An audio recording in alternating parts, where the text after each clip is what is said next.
আমরা বুঝতে পারছি এটি হচ্ছে মার্ডার ফর গেইন।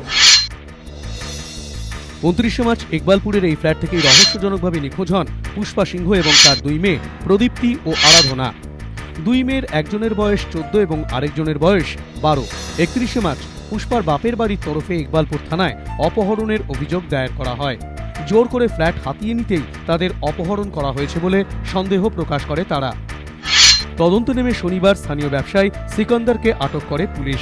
এরপর তার মোবাইলের কল লিস্ট খতিয়ে দেখে আমিন, আসিফ ও নূর নামে 3 জনকে আটক করা হয়। জেরায় অপরাধের কথা স্বীকার করার পর রবিবার 4 জনকেই গ্রেফতার করা হয়। তদন্তকারী অফিসারদের দাবি, জেরায় ধৃতরা জানিয়েছেন ইলেকট্রিশিয়ান পরিচয় দিয়ে 29 তারিখ রাত 10টা নাগাদ পুষ্পা সিংহের ফ্ল্যাটে ঢোকে সিকন্দর ও তার 3 সঙ্গী। সেই সময় পুষ্পা সিংহ বাড়িতে ছিলেন না। দরজা খুলতেই তার দুই মেয়েকে প্রথমে হাতুড়ি দিয়ে মাথায় আঘাত করা হয়। এরপর শ্বাসরোধ করে দুজনকে খুন করা হয়। রাত 11টা নাগাদ পুষ্পা সিংহ ফ্ল্যাটে আসতে তাকেও একই কায়দায় খুন করা হয়। এরপর দুটি ট্রাঙ্কে ভরে 3 জনের দেহ ডায়মন্ড হারবার রোডের ধারে একটি দোকানে নিয়ে যাওয়া হয়। রাতের অন্ধকারে দোকানের মেঝে খুঁড়ে 4 ফুট নিচে দেহ পুঁতে দেওয়া হয়। ওরা ঢুকেছিল প্রথমে ইলেকট্রিশিয়ান হিসাবে, তখন বাড়িতে পুষ্পা সিং ছিলেন না। তার দুই মেয়ে প্রদীপ্তি এবং আরাধনা ছিল। তো মেয়ে দুটি সরল বিশ্বাসে দরজা খুলে দিয়েছিল, সেখানে ওরা হাতুড়ির আঘাত দিয়ে মেয়ে দুটিকে মেরে দেয়।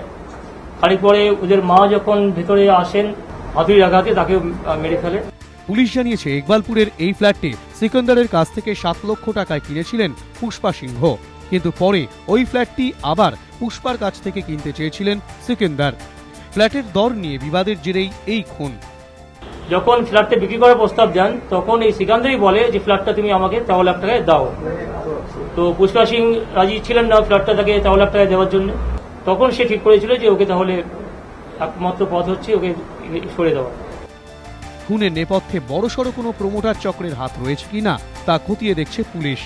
ময়ূখ ঠাকুর চক্রবর্তী ও প্রবীর চক্রবর্তী, এবিপি আনন্দ, কলকাতা।